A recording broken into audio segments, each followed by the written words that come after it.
She's a tall woman with red hair, and she wears very expensive coats and hats," replied Jim.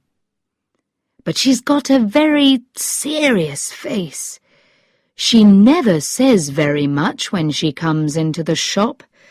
I'm honestly always glad when she leaves."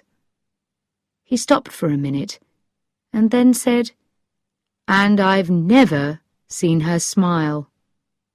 I couldn't understand this.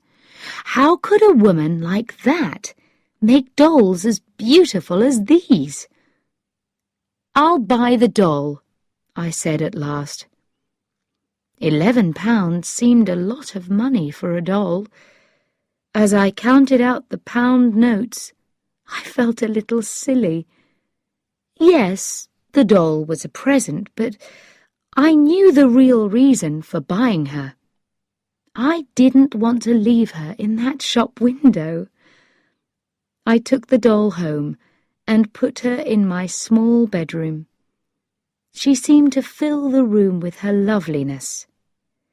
I carefully put her into a box. Then I covered the box with brown paper. Later in the afternoon, I went to the post office and posted it to my niece. In the following days, I could not stop thinking about the doll, or about the gentle face and the sad eyes. I remembered Jim's description of the woman who made her. How could a woman like that make a beautiful doll? It was difficult to believe. So who was she? I wanted to know, but the weather got cold and wet. Children in the area became ill, and I was suddenly very busy. I soon forgot about the woman and the doll. One day, a few weeks later, my telephone rang. A woman's voice said, "Is that Dr. Amony?" "Yes, it is," I said. "Do you visit people who can pay for your visit?" the woman asked. "Yes, sometimes," I replied. "How much does it cost?" she asked. The voice sounded unpleasant.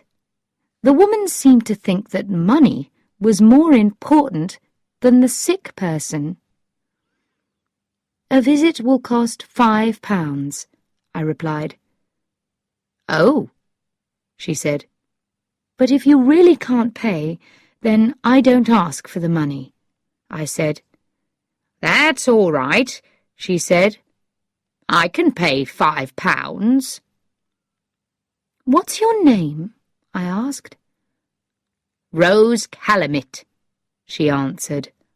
"I live in the house next to the cake shop in Hardley Street.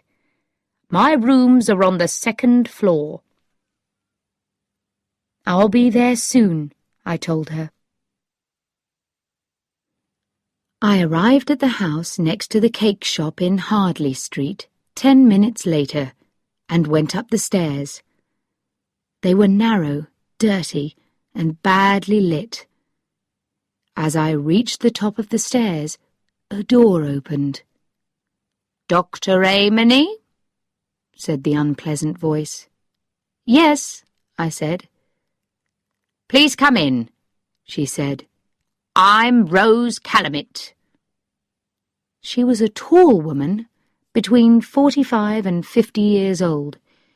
She had red hair, dark eyes, and a bright, shiny red mouth. We went into the front room.